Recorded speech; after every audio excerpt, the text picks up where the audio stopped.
Hi, YouTube family. Lisa A. Romano here, the ACOA Life Coach. I am committed to bringing to the forefront of ideas of your mind, ideas that will help you quickly resolve some codependent and ACOA um, things in your mind that are preventing you from moving forward in your life. And for those of us who are just beginning on that journey, it can be a really confusing time. Many adult children of alcoholics do not realize how wounded they are and how, in the most ridiculous, insidious, sneaky ways, our issues begin to surface in our everyday life. So today I want to speak to ACOA moms and dads who are now raising their children. So if you're in recovery, I applaud you because that's an amazing gift to give your children, to break the cycles of codependency in your own life so that you do not pass these issues down to your children. It's quite a journey to take. It's quite a struggle. It's a very humbling experience because when you come clean, you have to accept that you have infected your children with some dysfunctional thinking. And so I want to speak to you guys today, and I want to kind of help you figure out where this stuff might be showing up that you might not even realize. And the only way to do that is really to shed a light on my own dysfunctional stuff and share with you some of the mistakes that I've made along the way when I was unrecovered and new to this type of information. So for those of you who don't know my story, I began waking up when I was about 33.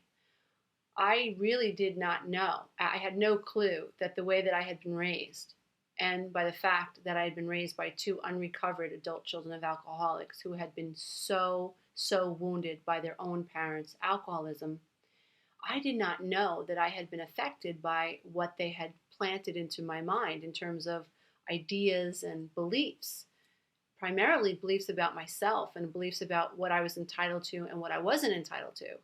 And so here I was, this young girl. I got married way too young. I got engaged when I was 21, married when I was 23, had my son at 24. Think I knew everything. And the whole time I'm saying to myself, I am not going to do what my mother did. I'm not making the same mistakes my mother did. I will never talk to my son the way my mother talked to me. I will never put him down. I will never criticize him. My son, I'm going to love my son. He's going to know I love him, and he's going to turn out just fine. And so, lo and behold, I had a baby 2 years after my son was born. And again, I'm not going to do to my children what was done to me. Okay. 6 years down the road, I had another child. The whole time, I was unhappy in my marriage. So number one, ACOAs do not ever check in with self and ask self, am I happy? They just sort of knee-jerk their way through life. And so we think we should be married, and so we get married. And we think that we should have children because everybody else is doing it, so we do it.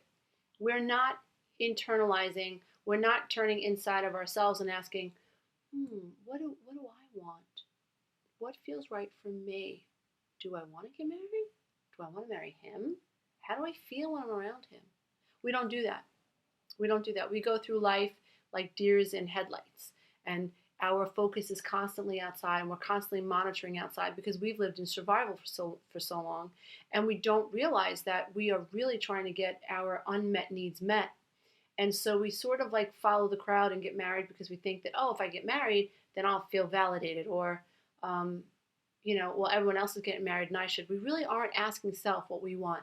Some of us have really big issues with being alone, and so we seek to get married because we're afraid of being alone. Some of us have issues anchored in, I can't take care of myself. Like, I can't be financially independent. I can't live alone. We're so afraid to be alone, and so we get married. And we end up in trouble. So what I did when I was having children was I was very anxious. I was neurotic. I had anxiety disorder. I had panic disorder. I really was neurotic in the sense that my kids had to look perfect. Everyone around me had to. I thought, my issue was I needed to make other people think that my kids were happy and that I was happy. I had to convince other people that there was nothing wrong in my marriage.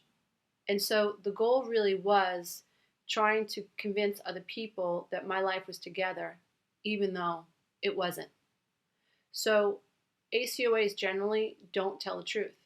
They don't know how to tell the truth. they don't know how to honor their truth. They're not connected to self, so it's really hard for them to figure out what is my truth. And so we feel like we're fakes and phonies in our own lives, but we don't know why. And until we start really asking the tough questions, and we begin to rewind our tape, and then to look at our lives like we would a jigsaw puzzle. Like, well, who raised me? When I started to ask questions like, who was the woman that gave birth to me? My mother was 19. Her father just died. Her mother was a horrible drunk. She had 2 brothers that were alcoholics. My one uncle was in jail at 15. My other uncle was thrown into the military, or he was supposed to go to jail. So my mother's life was chaotic, and here she was at 19. She was a teenager, and she gave birth to me. And my dad was out, he was a young kid, 20, 21 years old, hanging out with his buddies, drinking, going bowling, like not attentive to my mother's needs at all. So my mother was severely codependent, severely wounded, needed so much to seek a sense of security and connection. And her dad died. My dad was not there for her, and she was giving birth to me. And I was, according to her, this cranky, horrible baby. Well, no kidding. I was born to a cranky 19-year-old teenager that didn't know what the hell she was doing. So you don't get happy babies when you're born to 19-year-old kids who are ornery and full of anxiety. So excuse me. But on the road to recovery, when you begin to piece the puzzle of your life back together, you begin to ask questions like that. And then you, the being, the unrecovered ACOA mom or dad, begin to make sense.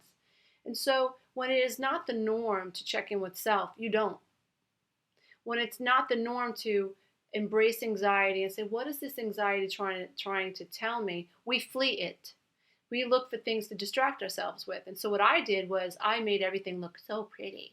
My house was so pretty. My kids were so pretty. They had the best grades and the best shoes, and we went on the best vacations. And so I did not realize that I was living this illusionary life as a way to try to cope with this out of control feeling that I felt.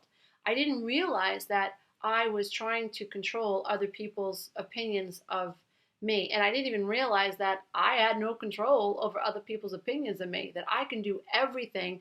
Get a list, check off that list, check it twice like Santa Claus, do what I think people would want to see in me, and I still couldn't control what they thought about me. And so ACOA moms and dads that are unrecovered are generally looking for distractions, feel out of control, seek distractions to feel more insecure, in control. Many of us have affairs because we don't know how to tell our partners we're not happy. And so rather than tell our partners that we're unhappy, and face the consequences of whether it's counseling or upsetting the apple cart or breaking the family up, rather than tell the truth, we have affairs. And the affairs offer us the ability to exist within the suffocating marriage. And then what we do is we get lost inside the affairs. We're worrying about when's the text coming in. When am I going to meet him? When am I going to meet up with her? And so we're pulled out of our connection to self, and we're living in this dual world, whether it's I got to go to the gym and be 125 pounds because there's an anchor to, well, if I weigh a certain weight, then I'll be happy. So lots of times women are also, if they're not having affairs, they are obsessing about what they look like. And again, the obsessing is taking us away from the anxiety that we feel inside. And the anxiety is basically we are aware that we're not connected to self. When you have a dis-ease in your vibrational being, you are out of alignment with your vibrational being.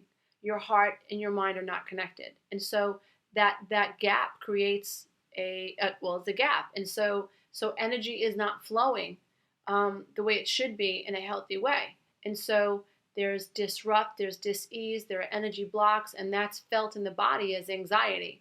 Now, our goal is to learn to embrace anxiety, figure out what is the anxiety supposed to be telling me? Where do I need to pay more attention in my life? Where am I not being honest? Where am I trying to control the kids? Where am I teaching my children to worry more about what other people think about them than they think about themselves?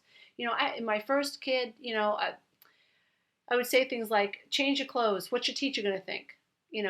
Comb your hair. What's grandma going to think? Go sit on grandpa's lap, make him happy. Teaching my child to worry more about what other people think than what he thinks about himself. Teaching my child to queue up, to figure out what other people need, rather than cue into what he needs. And trust me, I'm getting kicked in the ass for that. I have a 25-year-old codependent on my hands, whose life is a lot more difficult than it need be because of the things that I taught him. Now, my middle child is better in terms of that type of issue, and my youngest child she is amazing. She should be a motivational speaker. She should be coaching 17-year-old girls because she is amazing.